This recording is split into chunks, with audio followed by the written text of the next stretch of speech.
Ito guys, palitan natin yung baseboard na namantsahan para ma-turn over na yan bukas. So katingin muna natin yung baseboard sa wall para mapalitan natin.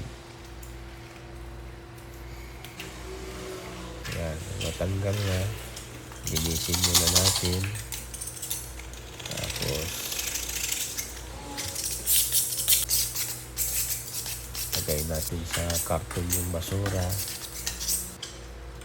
Tapos i-45 natin yung baseboard para doon sa kanto sa may dugtungan.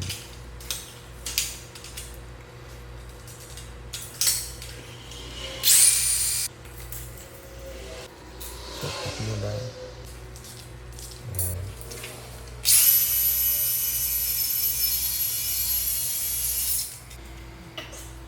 Tapos salpak na. Ayan. Ganun lang kabilis guys. Yan. Wow! Ito bedroom. Maraming salamat guys sa inyong panonood. Huwag niyong kalimutang mag-like. Maraming salamat. Babu!